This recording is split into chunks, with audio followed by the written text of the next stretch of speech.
I think I have just played the outro instead of an intro. Okay.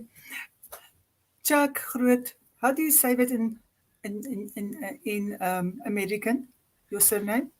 It most people call me Groot, and then they say I am Groot. So Okay.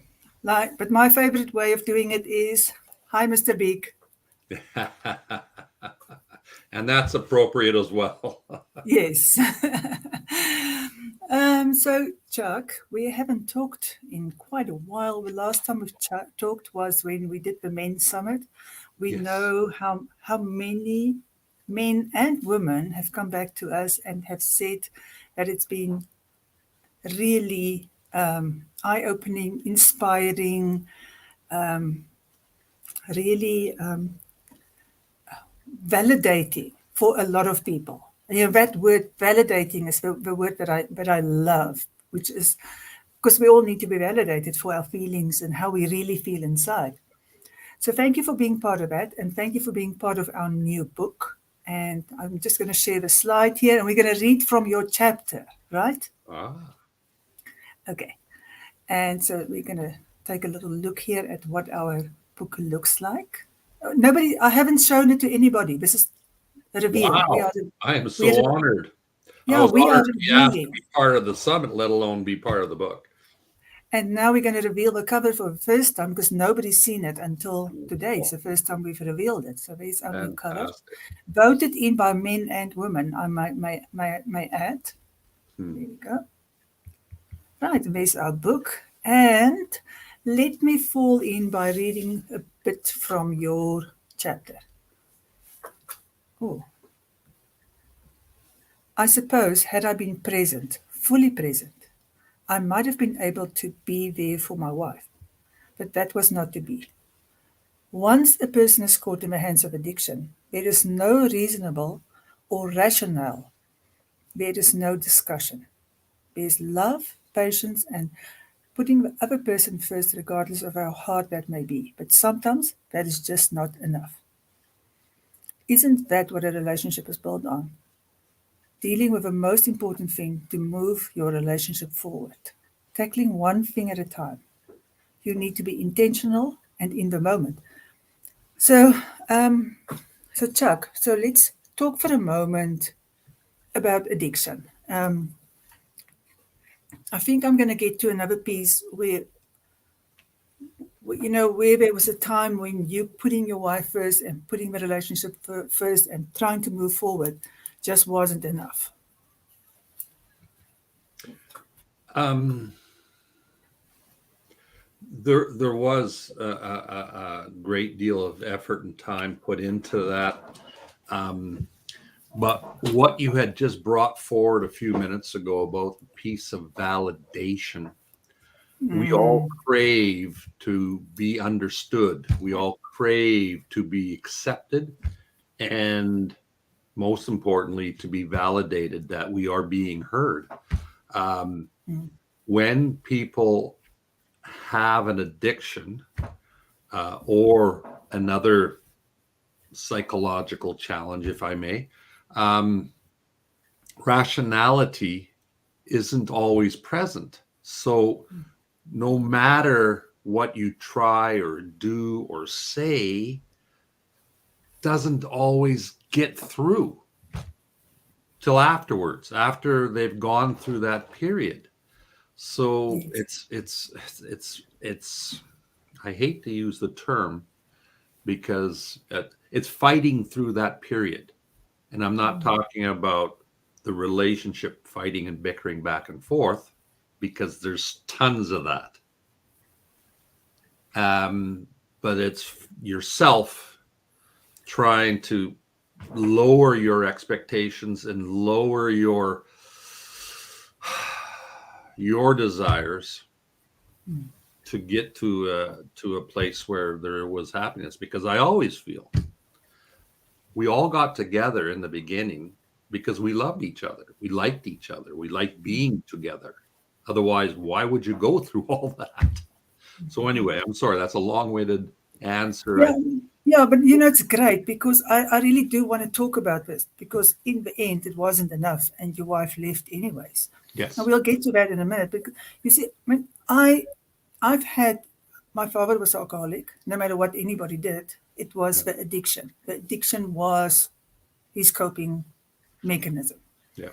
And I've been married for 58 years to a man who is a alcoholic, and it's when you're alcoholic, you if you don't drink, you're still alcoholic in recovery.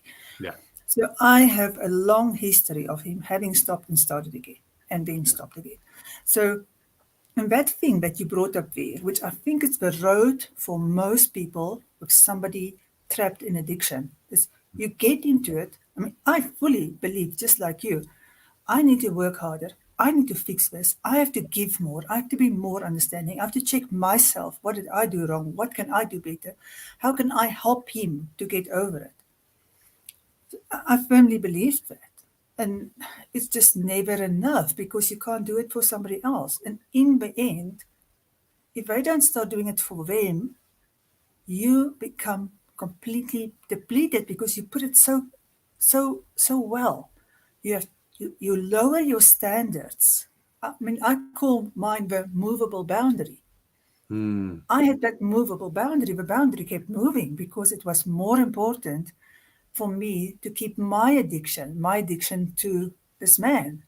So my addiction to the relationship, my belief that I needed this relationship no matter what. I can give and give and give. So, I mean, do you resonate with that? Well, that's just it because we always look back and the brain has been proven time and time again to remember the good times and forget the bad times or pains that we've been through. Like I was involved in a very serious head-on crash 4 years ago. It took them an hour and a half to cut me out. The crash was not my fault, by the way. And since then, I've had like, 6 major operations and I went through a lot of pain. Now I'm healed. I don't remember any of the pain. I don't want to find out again, mind you. But when we have, the same thing as with a relationship, because when you step away, you start thinking about the good times. Unfortunately, as you and I both have mentioned already, is that when you're in the middle of duking it out, it's it's that level going higher and higher and higher to the point where okay, either they leave or I leave. And I got close to that a couple of times, and then I realized, oh wait a minute, I can't do that for my kids. I just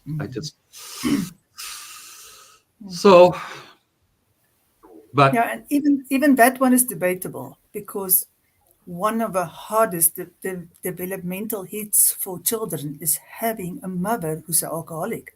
A yeah, father who's an alcoholic is bad enough, yeah, but a mother who's an alcoholic is all that rejection and emergency coping skills and growing up way too young. yeah, All of it yeah, is just amplified. And so there is a point where you've got to start seeing, is this toxic for me? Is this toxic for right, everybody in this person's vicinity? And I think that toxic thing, Chuck, what I have noticed is mm, we don't react to something being bad for us. It doesn't exist. Bad for us, we can always think there's more bad I can handle. We don't get it until we ask ourselves, is this toxic for me? interesting point. And you're right. It depends on your personality though too. If you're a caregiver or a supporter, or even if you just want to call it keeping a level playing field and everybody does equal, um, which I would say 60% of most people are, then you look past the toxicity. You don't even think of the toxicity. The other 40%, for whatever it's not a negative, it's not a positive, it just is. They're going, well, this is toxic for me and I'm out of here because I don't need this stress in my life. I don't need this pain. I don't need this constant struggle and fighting. When you add children in the mix, it really ups the ante, and you got to figure out ways for them. I mean, like you say, they're missing their primary caregiver that they bonded to with first, right? And dad was somebody that, they played with and had fun with when he came home and did things with them on the weekend, or maybe coached their soccer team or rugby team or whatever. And he was the fun one. Mom made sure I had clothes and hugs and went to school, blah, blah, blah, blah. Now that's changing. I'll give you that 100%. Luckily. It's a whole new world right now. Yes. But in my world, that's where I came from. And I guess a lot of that, now that I mention that, it's key from what world you're in. Mm-hmm. If I've seen many children that are with alcoholic or drug dependent parents, mothers, fathers, and if they had the choice between leaving them to a nicer, newer place or staying in what we consider hell, they would pick hell every single time. And we're such weird creatures, aren't we? It really is totally true that we will actually pick hell every time. Although I have to tell you, when I was about 5, 6 at night, when I was trying to sleep at night, I would wake up and I would hear my father finally coming in. It was never quiet. And I could hear the fights. And as young as I was, 5, 6, I remember how I wished that it would just be over, which is very anti, what we would think. I just wanted it to be over. I think I wanted to be over for my mother's sake. It wasn't for me. Yeah. I wasn't counting it. I just didn't want my mother to be that upset by my father coming in late and screaming and then fighting. That was for me. I just wanted that peace. I was relieved when my mother left at that young age. Yeah. It depends so much on if you as a child, which all of us do, start to take a responsibility for the adults around you. Oh, I have a very interesting dynamic where I have a client who took responsibility for her alcoholic father because her mother, he was actually a very nice guy, except that he got up to really, really unacceptable behavior, which was traumatic for the entire family. Yeah. But her mother was very harsh with him. So she joined the downtrodden. The underdog. Yes, I am the person who will fight for the downtrodden, and this one is my father. No matter, and so she took a responsibility for him. And so it can go any direction. So we either, but we will, whenever there's dysfunction, we grow up too young and we take responsibility for either our parents or both or our siblings, and we just grown up way too young. Yes.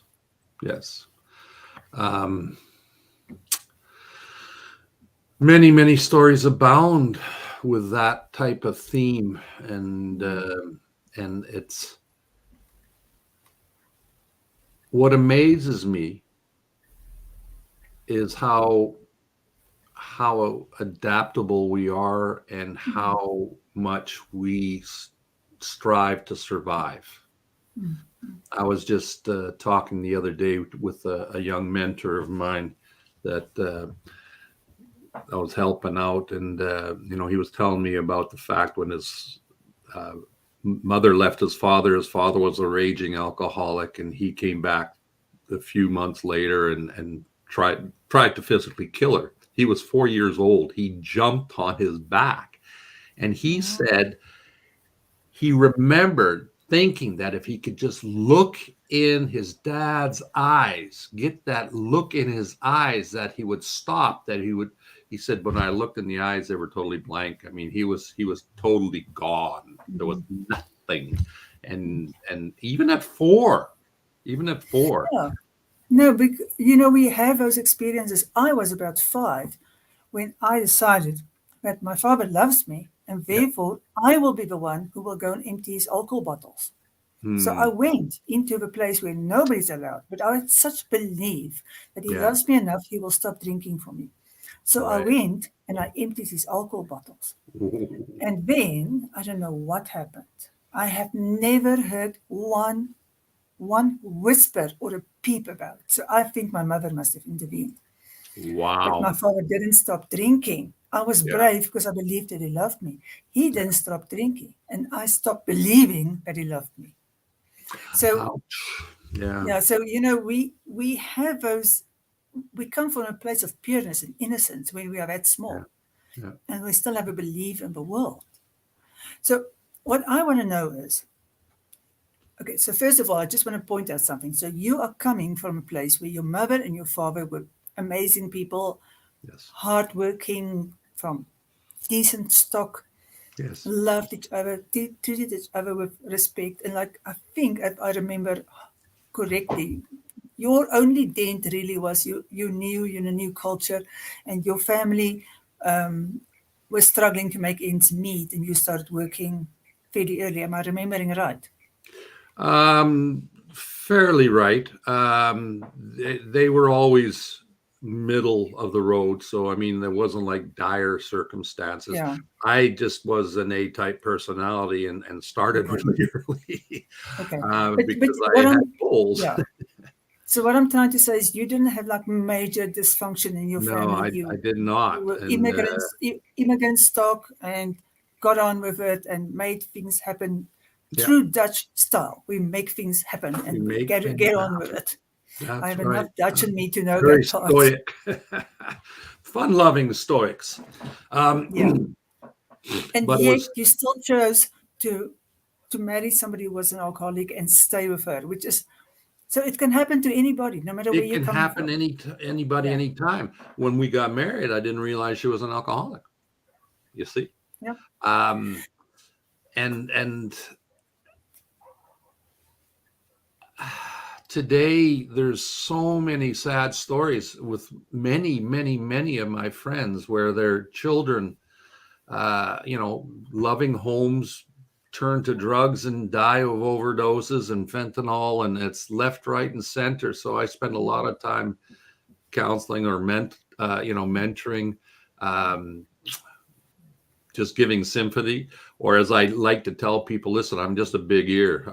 Once it goes in, it mulls around in there, and I talk to you, but it's gone, right? So, um,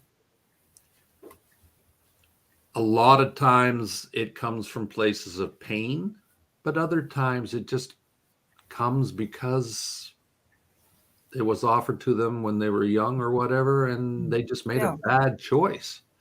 And that's the Opportunity, peer hard part. pressure. We Yeah. always think it's a bad choice. So if we could change the way they think, um, then life will be better. But unfortunately, that's a small percentage of who you can help make Mm. those changes. And that when my wife started getting in a really bad situation, I went to the doctors and the psychologists and the lawyers and at one time the police and on and on and on. They kept saying, "There's nothing you can do, Chuck. Let it ride its course." There's When they nothing get you to can the do. low part of their life, at the rock bottom, then they'll make a decision, whatever that decision is, right? But you can't change anybody else's No, mind. you can't. No, You you can definitely try can't. to give them information that will change their mind, but you can't. You know how hard it is for people to try to make you decide to do something. Yes. You know, when I decided I can't do it anymore, I gave my husband an ultimatum. I said, it's me or drinking. And so Mm, he chose to stop drinking for me, which was the wow. worst thing I ever could have done, Mm, because he had always resentment. He didn't change his outlook, his coping skills, nothing. And then he added always resentment that ooh, that I made him do something. yeah. And he started drinking again. And I knew better then. You cannot ask anybody to stop drinking for you. No. Somebody have to stop using whatever they're using to Yeah. dull the pain, whatever they're using as a coping skill, whatever they use for self-esteem. They have to leave it by themselves, Yeah. for themselves. They Yeah. cannot do it for you. You just can never ask that. You do it for yourself. You don't do it, it's got nothing to do with me, what I want. I can tell you I don't want this relationship, but I can't force you Yeah. to make that decision for yourself. Don't make it Absolutely. for me. Don't make it for me, is very healthy. So, Chuck, your children, how did you help them through this? Um, First and foremost, I talked with them as equals. They were 8 and 10, so I treated them as young adults. I still made the major decisions, but I didn't try to hide anything from them, and I didn't try to make anything grandiose either. Mm, I said, mm, "Here's the situation. This is what we're going to be dealing with." Um, I also made sure that they visited their mother when mm, she was in town. She left for a couple of years, but I just continued to let them know that I loved them, that I was there for them, that I had their backs, and mm, whenever there was a situation, I was there and had their backs. mm, I coached their sports teams. We did everything together. And I have the most wonderful relationship with my daughter and son now that mm, anyone could be just envious to have. And they're wonderful, wonderful people and very intelligent. My daughter's now just finished her master's in counseling, so she helps young students and mm, in high school. So it's just amazing to watch how she's grown and learned from this. Yeah, I this I do feel that full disclosure is important. I mean, a lot of mm. people say, "Oh, you can't sugar, you've got to sugarcoat things or hide things, or they're 8 and 10. You shouldn't be talking about it." They have a right to know too, Yeah. Age because appropriate, yes. pardon, Age appropriate, yes, because you're not going to age say the same thing the same way to a 3-year-old as you're going to exactly, say to a 30. exactly. You I can say brought it how it is, age appropriately. Yes, absolutely. The church we went to started a group for children for alcoholic and drug addicted Wow. parents. So I brought them there. Within 2 visits, they said, "Dad, we're not going." Okay, so you respect their decisions. Mm, mm. Again, we don't force them to do something they don't want to do, because Yeah. then there's going to be resentment. Yes, exactly. So the important thing, which I know, look, so there's a lot of people in the world who's facing this problem of addiction. Oh, A lot of people are addicted to all kinds of things. So there's the innocent stuff like being addicted to your work or yes, being addicted to chocolate. yeah. Innocent, not sure. The innocent stuff by being addicted to a sport you are playing or watching. Yes. But all addictions is a kind of feeling better. And so when we put it into that perspective, that there's something that somebody's not feeling good about, and the addiction make them help them to cope better with something, and that's the biggest majority. I'm not talking about somebody who's been in hospital with injuries and then Right. got addicted by accident. I'm talking about the ones that found this thing and it just felt like home, and this is the Yeah. thing that makes me more social. This is the thing that loosens me up. This is the thing that gives me courage. This is the thing that makes me feel like I fit in, because that's usually what happens at the beginning. And Yeah. so it gives us something. And to not have a judgment that somebody's a bad person or they're doing something to you. They just found something that made their life easier to live for them. And that's why they like this thing so much. Absolutely. Many people live through the um, rise and fall of others, right? Mm-hmm. They don't have to take responsibility, but they are able to gain something from putting their whole being into that. And like you were just talking about, the person who is zealously in love with their football team or with their field hockey team or whatever, and goes to great lengths. Um, the chocoholic. There's tons of ways for us to divert our mind from being present in the present. We would rather avoid. And one line that I heard many, many years ago from Tony Robbins was that us humans work harder to avoid pain than we do to gain happiness. Mm. Yeah, it's what Rick Hansen, Yes. who's a neuropsychologist, calls you've got to learn to incline your mind to the positive, because your natural bias is negativity. Yeah. You've got a negativity bias in order to survive when you've got to watch out for tigers that are going to eat you. So Absolutely. it's a training to start looking for the positive, because we are very easily just going down that negative road. So, Yeah. and then, that next step to take for the children, where you actually don't want to give in to the negativity, but you help them see the positive in that person who is their parent, that they need to form some sort of positive mental image about, in order for them to not hurt their own developmental stages. So that is so important, to not do that to your children by making them part of a fight. Absolutely. You said so many really poignant and important things in that last little bit. Um, I feel that in schools,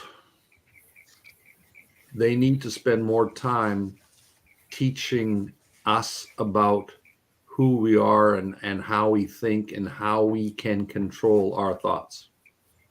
Because we didn't come out with a manual that we could read up No. and say, okay, when we get this problem, we can do this.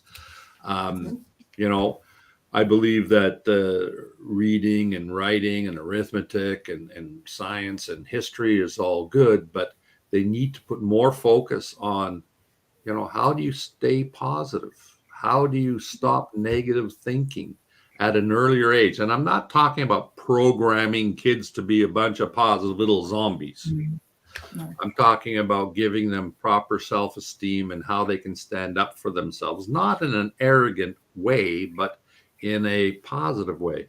I Yes. think I was very fortunate because my mother was very, very positive, and she always encouraged and, kept saying you could do whatever you want to do, and achieve whatever you want to achieve in such a gentle way that it didn't turn me into an A type. I guess I was that already, but anyway, but into a person that kept trying and finding a new way, because of just because you don't succeed doesn't mean you can't succeed. It just means you got to do it in a different way. That encouragement and that belief in somebody, that can literally be the thing that saves somebody in the Oh, hardest of circumstances, no matter yeah. how hard it is to be there.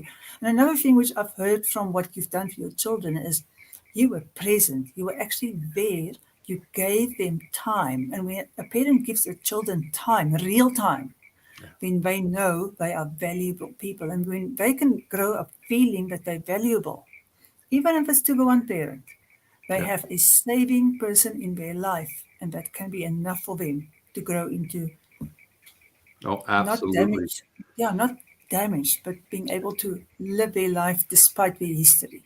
Yeah. Um, time. That's all anybody wants is your time. Yeah, and to be heard Yeah, and to seen be for heard, yourself. validated, and Mm, appreciated. yeah. They want you to listen to them. They want to, um, and a lot of people say, I'm too busy. I got to feed the family. I got to work to make ends meet. They want to be on their boats. They want to go on their Disneyland trips. They want to do this. I hasten to tell them what they want is to be with you. It's not the fact that we're on the boat. We're not the fact that we're in Disneyland. All those are great things. They just want you to be present, because how often have you been to the swimming pool and the little boy or girl says, Daddy, Daddy, Daddy, Mommy, Mommy, Mommy, watch me, watch me, watch me. Ad Yeah. nauseum sometimes, but you know Yes. what? They'll eventually get tired of it too, and stop. So, what is it to you? Nothing. It's a gift. You're giving these little beings the most precious gift that they could ever receive, and that is love. It's very true. So before we go to our next slide, I just want to quickly say thank you to our viewers. I can see there's a heart there.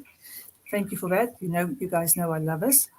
And I want to ask if anybody has a comment, say hi so that I can make sure you're all hearing us, because I haven't checked in. I'm supposed to check in and make sure everybody can hear us. So I can just check that everything is fine. And yeah, we're very happy to take questions. I know this is a very common thing.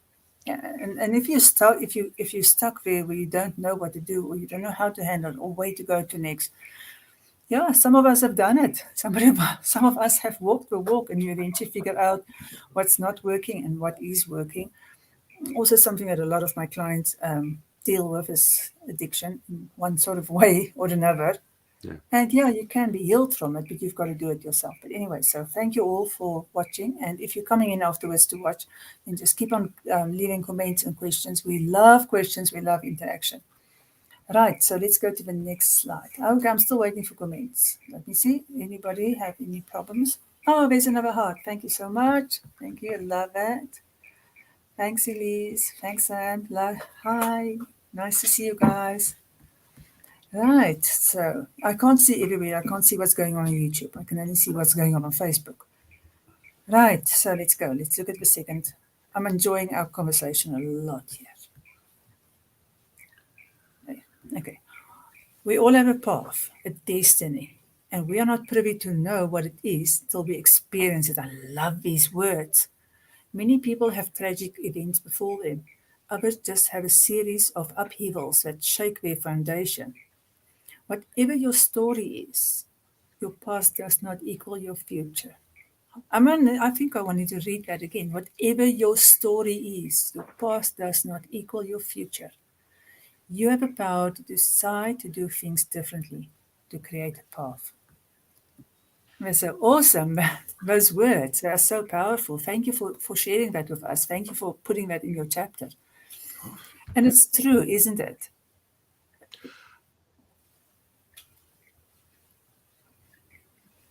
Absolutely true.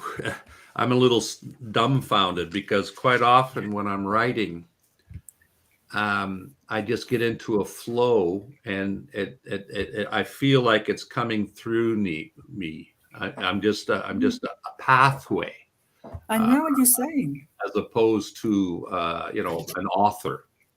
Mm. Um, but we have this amazing power, the amazing power of making a decision. Do I like strawberry ice cream? Do I like chocolate ice cream? Should I take this road to go to Rome, or that road to Rome? Should I yell at this person, or maybe Just let it slide this time. What battle should I fight? This battle or no battle?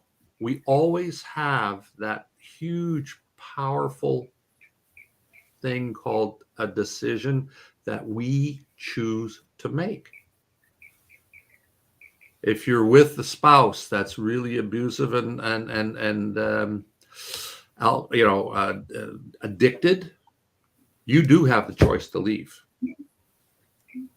Nothing's stopping you from leaving.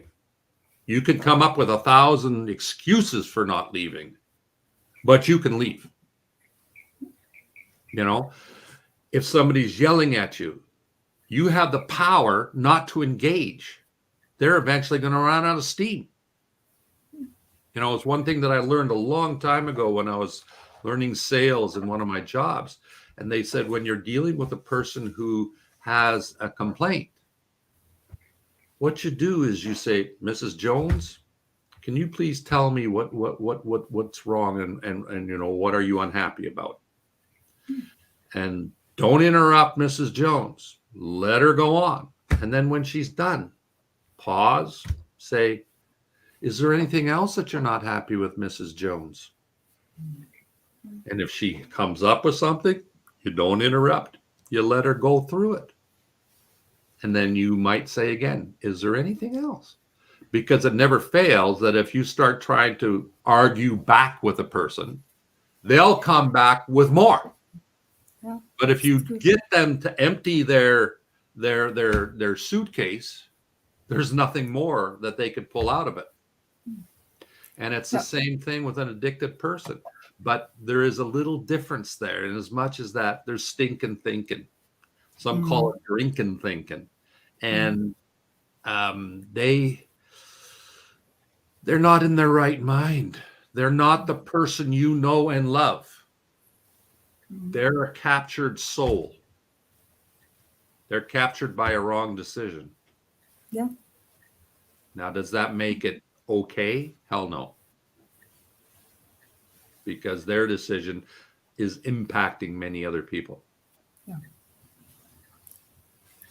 It's important, I think, to note that not making a decision is making a decision. Yeah. Your choice to not do anything is actually a choice that you've made. And so if you're choosing to stay, if you choose to engage, if you choose not to engage, if you choose to withdraw and not voice how you feel about it, every single thing is a choice. But we don't understand how powerful it is to choose not to engage in the war. There is no fight if two people are not fighting. It will run Absolutely. its And steam. it's harder to not engage than to engage. Until you learn your own power. Once you actually do it for the first time, you go like, what? What? Where did that fight go to? You really astonish yourself when you actually try to do things differently, because you don't have to do what you've always done, because of course you're going to get what you always got, which is usually not working. Yeah. Absolutely. So the power of not engaging, but it doesn't mean stepping out of your responsibility to make a choice. It's not the same thing. That's correct. And taking it a step farther, like you say, by not making a decision, you're making a decision. By not engaging, you've made a choice, and a good one, because that deflates any more things that the other person can harp on or catch hold of and try to trip you up. And that's what it's always. They are trying to prove why they are okay. Yeah, and it's true.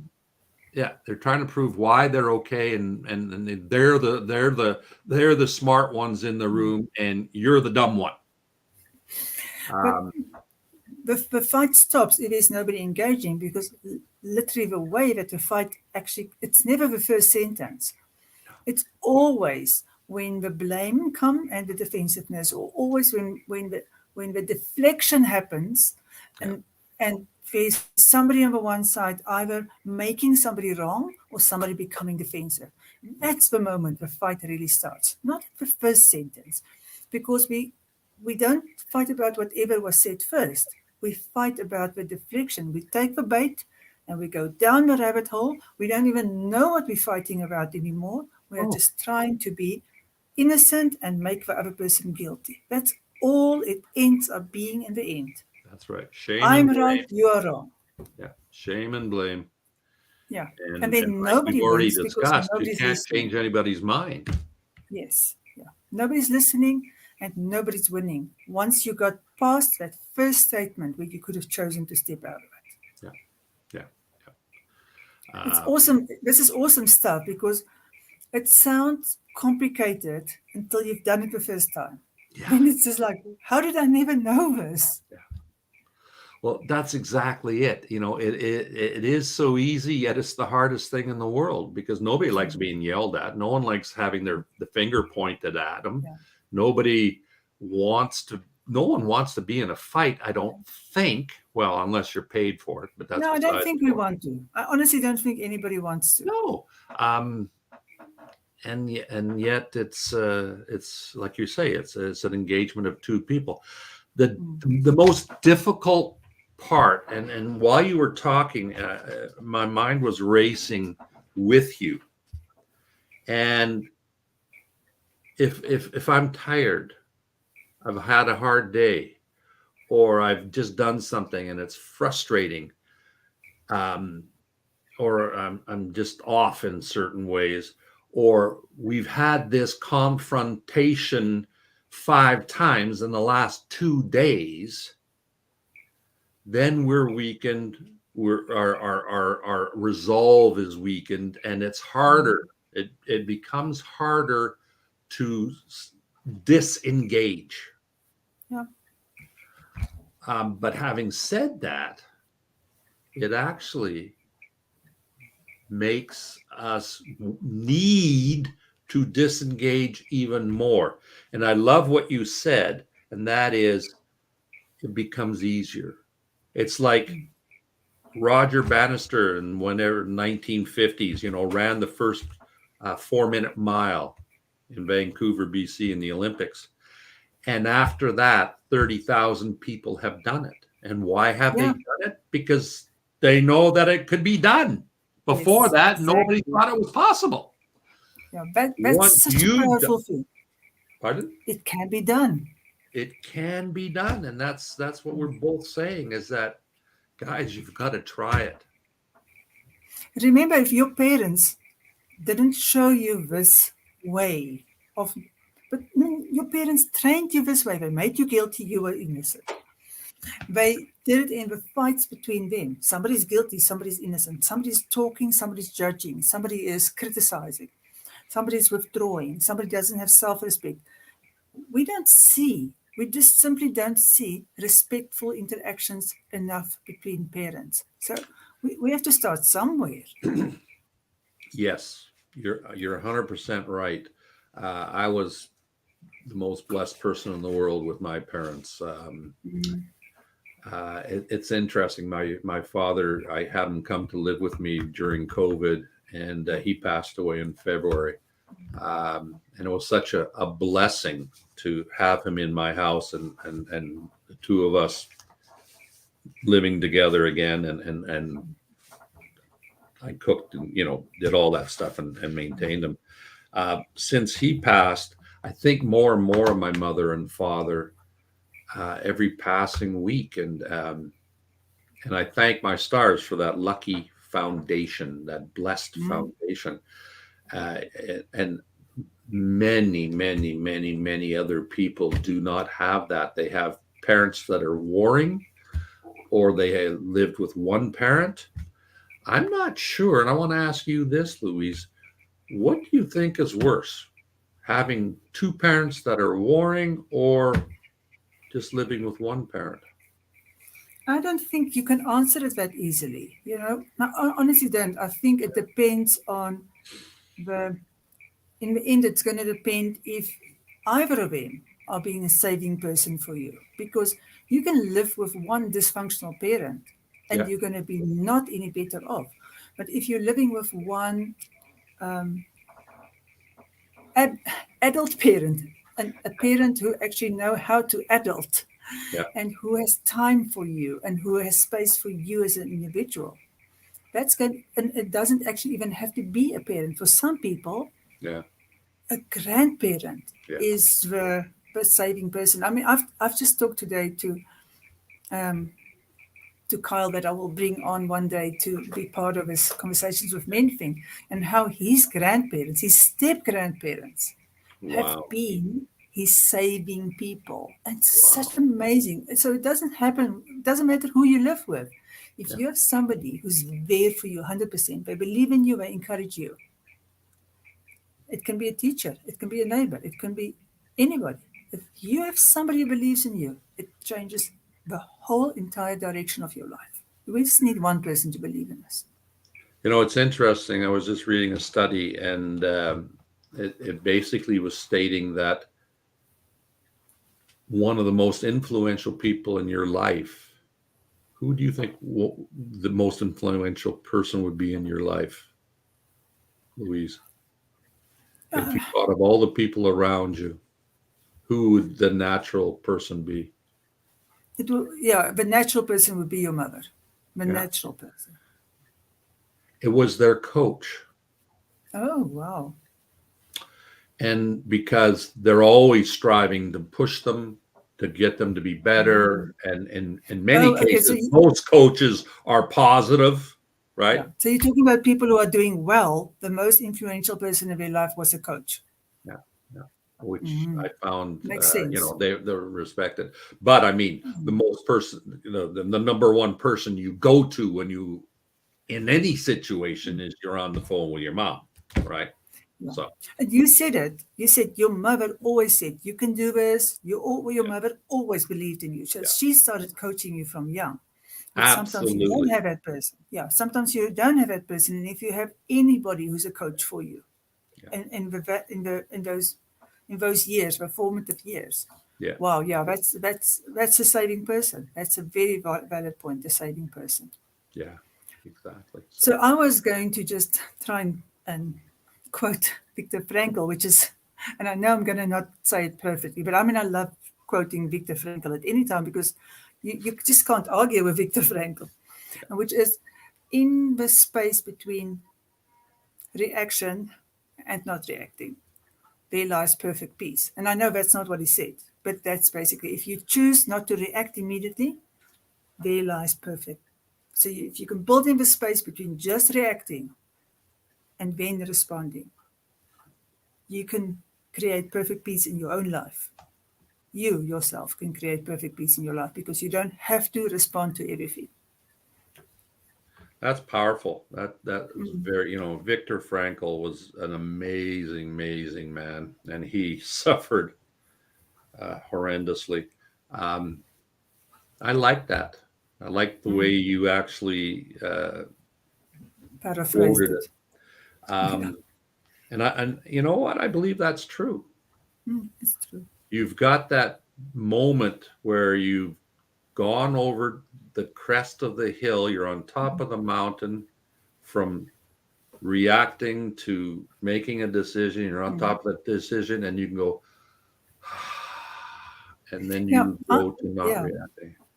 I have a I have a client, heavily addicted client, who've been in therapy for a long, long time.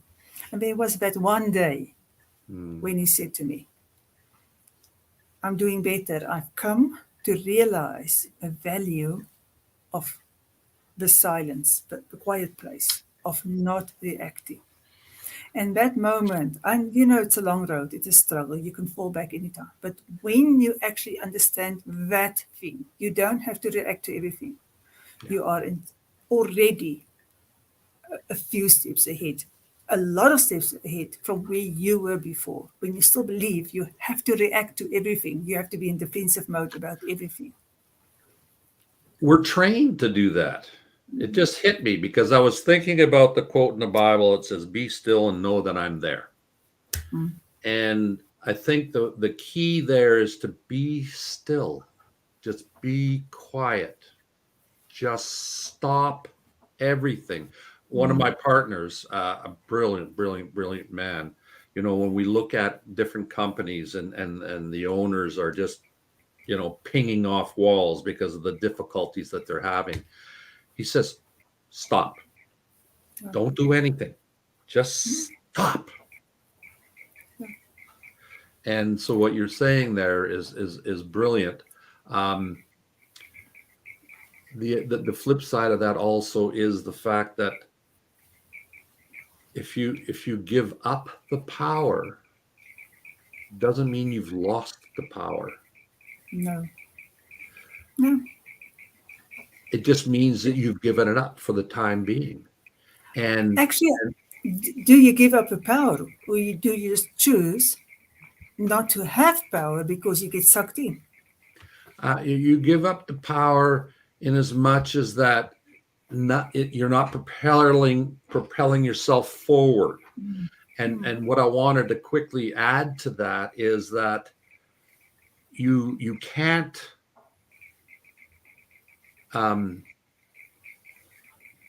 point fingers at yourself.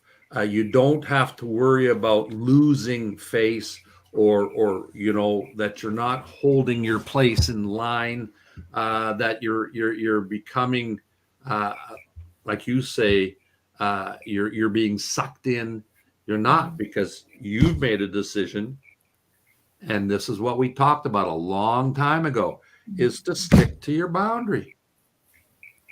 But you know what, Chuck? There's something else which I want to point out here, and I think it's really important. So let's talk about this in closing, because this is something that I see very often in relationships where one person has decided, I'm not going to talk because I rather want to keep the peace. And we must not get confused with I am not talking, which means there is no boundaries. There are no boundaries. I'm not being self-affirming. I'm not being firm about what I need and what I can't live with. I'm just keeping the peace. And there's a very big difference between stepping out of a fight because you don't want to engage. You are a conflict avoidant, or you've been taught by your parents that peace above everything else. And this is not about that. It's not about peace above everything else. It is about the fact that conflict doesn't exist if we agree to differ and to remain calm while we are respectfully talking through things. But an overwhelming amount of people, and I'm talking about men specifically, I see that so often in my male clients, that they've been taught to keep the peace, and they haven't been taught how to be self-affirming, and how that throws the entire balance of a relationship completely out. Yeah, that's that's true, and that's that male female dichotomy that was gone throughout history, and now we're starting to see that we had this huge fraternal power and presence. And it, you know, in the 60s it started changing, and then we started seeing feminisms come up in the 80s and 90s, early 2000s, and now we're starting to see a little bit of balance where both people can be affirming to themselves and to each other and make decisions, communicate, engage in solutions, and as you beautifully said, are respectful in their conversations, respectful to each other. You The know, I balance can't is out. sorry. The balance is out if both people don't undertake Yes. to be part Yeah. of the conversation. The Yeah. balance, if one person is the only one talking, and the other one is not, is avoiding any kind of conflict, we cause the conflict. There is no conflict when we talk through things. We cause the conflict by not engaging. Yeah. And you know what? Some people that are listening now would probably say, wait a minute, Louise. On the one hand, the two of you are telling us not to engage in a fight. And now you're saying that if I don't engage, I can cause the conflict. So, like, what's going on here?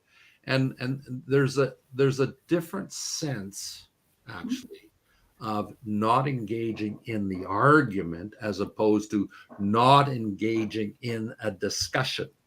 Exactly. If I don't want to Exactly. talk, that is a negative reaction to a scenario. But if I don't engage in them fighting with me, that's a positive Yes. in the scenario.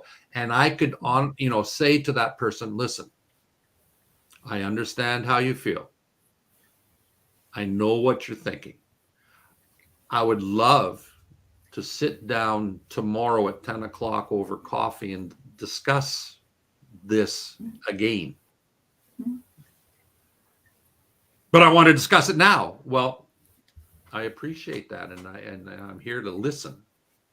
But if you want to have a good discussion tomorrow, 10 o'clock in the morning over coffee, we can have it. But I have to go to work. Well, take a half sick day because, maybe it'll be healthy. Or tell me when it suits you. I'll be there. Pick a time that's better. Yeah. Doesn't have to be 10 o'clock. Tell me when it suits you. I'll be there. I'm not running away from this. I'm willing to engage with it. I just don't want to do it while we are upset. I don't want to cause damage. I want to solve this. Yeah. That's basically the whole idea. Yeah.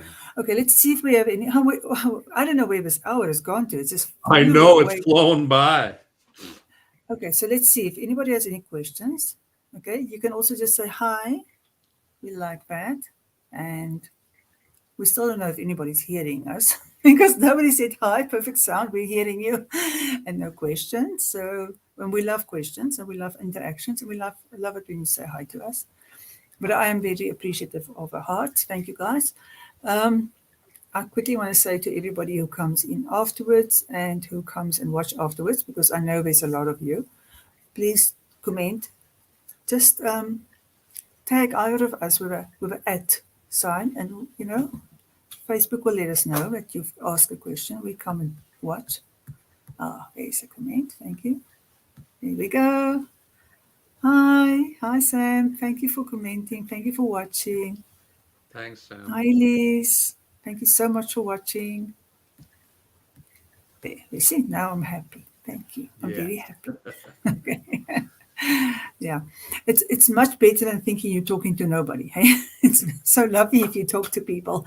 So I love seeing people show up and say hi to us. And if you have any questions, please ask them. Or if you know that people are dealing with this, because there's so many people who deal with this, please go ahead and share it. And remember, we'll come back tomorrow. Just tag us. We'll come. We've been in this situation. We know. We know how you feel. It's hard. It's not easy. Addiction is hard. Being a single parent is hard. Being caught in the never-even fight about nothing that goes on and on and on. It's hard. And and also we do want you to look out for our book, which is coming out. It will take about a month, I think, before the book will be out. Very exciting. We're doing the last formatting and everything else that goes with it. All the technical stuff. So it's coming soon. And this is the first person that I've talked to about our new book and the cover reveal, which happened. Okay. So Chuck, so I think we are still committing. We'll talk again. We'll talk more. And if anybody still has questions, remember, we come back. And if you want us to talk about something else, I've already made some notes. Another conversation. Let's talk about some other things. Thank you for your wisdom. Thank you for showing up. And thank you for making the world a better place. Thank you. It's been my pleasure. So now my only conundrum is, I started our conversation with the outro. Shall I end with the intro? Absolutely. Or do the outro again. Now I'm going to do the outro again. So so that I can get one thing right here. Yeah. Well, okay, you got lots of things right here today. Thank you. Thank you so much, Chuck, for showing up. Thank you for everybody. Lots of love to everyone. And see you next week, same time. And remember, give us some hearts and share and like. Lots of love.